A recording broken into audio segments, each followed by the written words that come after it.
And now the Independent Observer Mission in Kogi State Gubernatorial have scored the Independent National Electoral Commission INEC high over the conduct of the November 11th exercise. In its reports made public to the media in Abuja, the observers described the election that produced Usman Ododo of the All Progressives Congress as transparent, free and fair. Also, in the 20-page document presented by its leader, Princess Ajibola, the observers said the exercise was generally peaceful with high security presence and voter turnout across the state.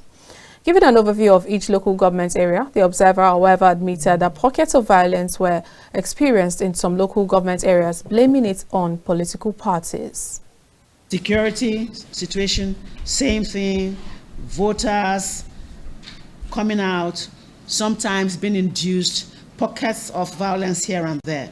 In conclusion, the incidents that came up as a result of violence were brought under control.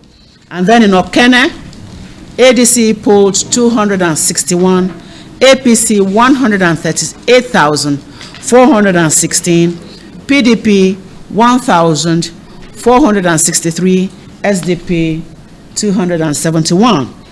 In conclusion, Okene local government area was generally peaceful and they voted massively because it is an Ibira-speaking area for Alhaji Usman Ododo. From there, almost the same thing in Olamaboro local government area, Omala local government area, Mopa Moro local government area, Yagba East local government area, Kaba Bunu local government area, Yagba West, the same thing, the same thing. And then in general conclusion, the November gubernatorial elections in Kogi State was generally peaceful with pockets of violence here and there, which our security personnel were able to bring under control, save for the loss of the couple's life and 2 other people. In areas where violence was experienced, the security forces brought it under control.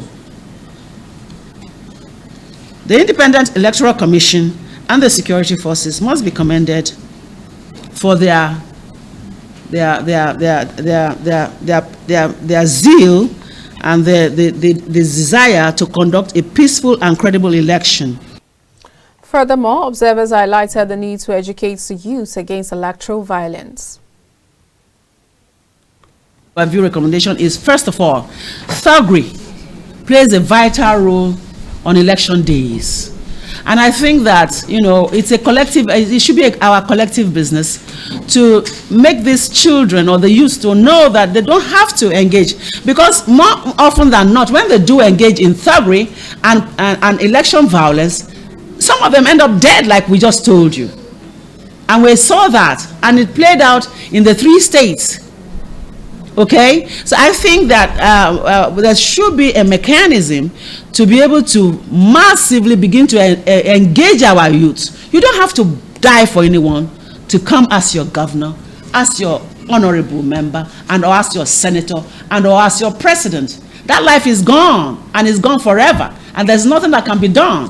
Those are the ones we witnessed, or we saw, or we had information about. What about the several more that we're not aware of? And this is ongoing from election circle to election circle. So our collective observation and we're trying to say that there's so much that can be done to check the menace of election violence, particularly when people lose their lives, not just people, youths of this country. Meanwhile, the Independent National Electoral Commission INEC and the security forces have been commended for conducting one of the most peaceful and credible elections in the history of Nigeria's elections as described.